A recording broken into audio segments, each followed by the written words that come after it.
मार्क्सवाद के हिसाब से क्या क्या अनैतिक है।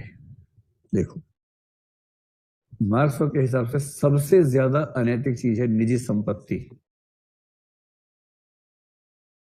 और क्या अनैतिक है, तो उसने कहा कि सबसे अनैतिक तो धर्म है। धर्म से बड़ा अनैतिक कुछ नहीं है। सबसे चौपट चीज जो इंसान ने आज तक बनाई है वो है धर्म, मजहब, रिलीजन। इतना गुस्से में था मार्क्स।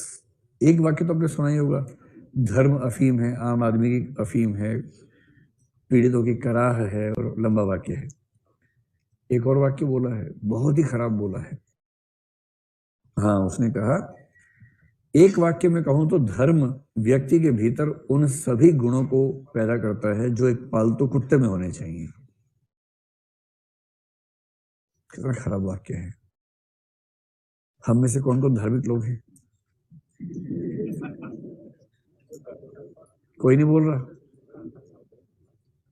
फिर तो उसको भौंभौ करना पड़ेगा, बोलने से बात नहीं बनेगी। फिर तो मार्क्स इतना आक्रामक है धर्म को लेकर। फिर वो कह रहा है कि धर्म ही नहीं, धर्म के साथ सबसे खराब चीजों में एक है राष्ट्र या राष्ट्रवाद। इस विचारधारा का जिस विश्वविद्यालय पर सबसे गहरा असर है उसका नाम है जेएनयू।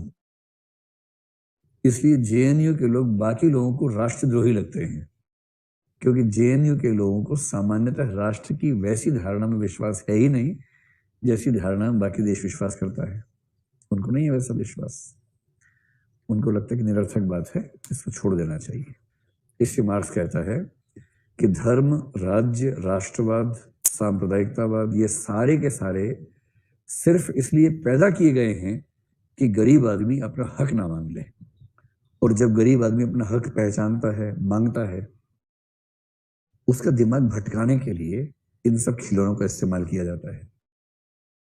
जैसे कोई छोटा बच्चा हो, मैं कई बार एग्जाम्पल देता हूँ मुंडन का। मुंडन समझते हो, हुआ है आप लोगों का? बचपन के बाद तो नहीं हुआ कभी? चलो, बचपन में तो याद ही नहीं होगा आप लोगों का। जब बच्चे का मुंडन करते हैं ना, वो दृश्य बहुत रोचक होता है। उससे कई सिद्धांत निकलते हैं पॉलिटिक्स के। जब मुंडन होता है तो बच्चे को गोदी में बिठाते, प्यार करते हैं, एक्स्ट्रा प्यार जो उसको रोज नहीं मिलता उतना प्यार करते हैं। तो पहला सिद्धांत है, जब किसी की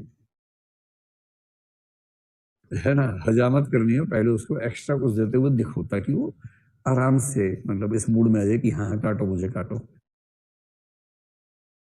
फिर उसके जब उतारते हैं खोपड़ी से बाल, बिहार में कहते हैं छील दिया है। मैंने पहली बार सुना, मैं घबरा गया। मेरा रूममेट था हॉस्टल में, मैंने कहा जा बोला सिर छिलवा के आ रहे हैं। मैं सच में घबरा गया। मैंने कहा ये क्यों फिदाइन बन रहा बिना बात के भी, क्यों छिलवाना चाह रहा? तो हम तो हरियाणा से बाल कटवाते हैं, उसने कहा सिर छिलवा के आ रहे हैं हम। तो मुझे लगा छिलका ना उतर जाए सिर पे कहीं। अच्छा, त्वचा को छिलका बोलने का रिवाज भी वहां पर है। त्वचा को कुछ प्रसंगों में त्वचा को छिलका बोलने का रिवाज है। चमड़ा बोलने का रिवाज भी है, चमड़ा भी बोलते हैं। चमड़ी नहीं, चमड़ा बोलने का रिवाज भी है। चमड़ी तो हर जगह चलता है। तो मैंने कई बार सुना है ऐसे अपने ही परिवार में, अब तो मैंने सुना कई बार कि जैसे किसी की स्किन मान लीजिए फट गई है, तो सब कोई बोल रहा है कि चमड़ा आ गया है। मैं तो घबराया तो कि चमड़ा कैसे आ गया। और एक बार तो क्या शब्द बोल दिया था पता नहीं, बड़ा रोचक था। इसका मतलब ये नहीं कि ये खराब है। हर राज्य का अपना तेवर है, अपना भाषा का। वो दूसरे राज्य के व्यक्ति को अजीब सा लगता है और उस राज्य के व्यक्ति को इसका अजीब सा लगता है, बात उतनी ही।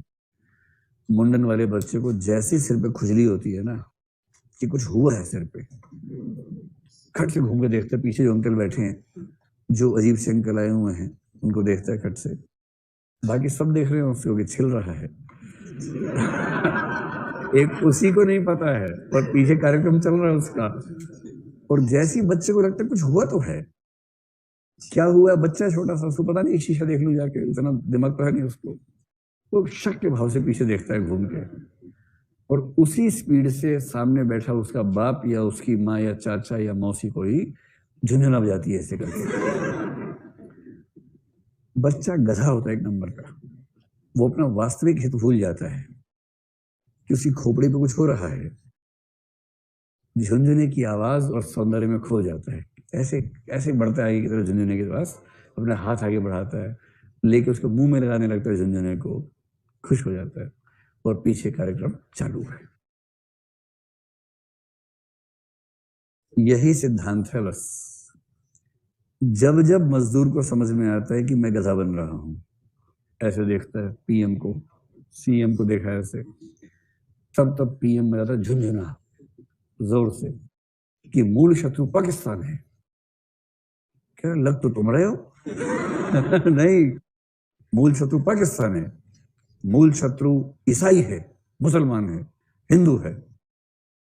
ये सब कह के गधा बनाए जाते हैं, लोग गधे बन जाते हैं और इस प्रकार शासन व्यवस्था चलती रहती है, शोषण चलता रहता है। ये मार्क्सवाद क्या है, मतलब मैं नहीं कह रहा हूं, आप बहुत इमोशनल हो गए हैं इस बात से। मार्क्सवाद इस तरह से डिफाइन करता है शोषण को, दमन को।